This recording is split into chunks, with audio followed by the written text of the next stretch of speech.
এক মেয়ে শ্বশুরবাড়ি যাবার আগে তার বাবাকে প্রশ্ন করলো, বাবা আমাদের যে সামনের উঠোনের গাছটা আছে সেটা কি পেছনে নিয়ে লাগানো যায় না?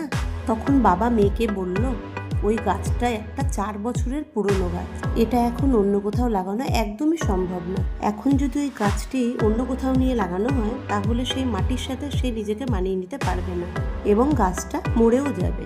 নিজের বাবার মুখে একথা শোনার পর মেয়েটা বাবার দিকে তাকিয়ে হাউমাউ করে কাঁদতে কাঁদতে বলতে লাগলো, আচ্ছা বাবা, একটা কথা বলো তো, 4 বছরের একটা গাছ যদি অন্য জায়গায় নিজেকে মানিয়ে নিতে না পারে, নতুন মাটিতে নিজেকে একদমই বাঁচিয়ে না রাখতে পারে, তাহলে আমি তো তোমার ঘরের 20 বছরের পুরনো মেয়ে বাবা, আমি তো একটু সামান্য গাছ নই, আমি তো তোমারই মেয়ে, তাহলে তুমিই বলো বাবা, আমি অন্যের একটা নতুন বাড়িতে গিয়ে কিভাবে নিজেকে মানিয়ে নেব আর কিভাবে নিজেকে সম্পূর্ণ বাঁচিয়ে রাখবো বাবা? মেয়ের মুখে এমন একটা কথা শোনার পর তার পরিবারের সবাই অবাক হয়ে গেল। তার বাবা অঝোরে সমানে কাঁদতে লাগলো। আসলে ছেলেরা মেয়েদের জীবনটা যত বেশি সহজ বলে মনে করে ততটাও সহজ নয়, অনেকটাই কঠিন।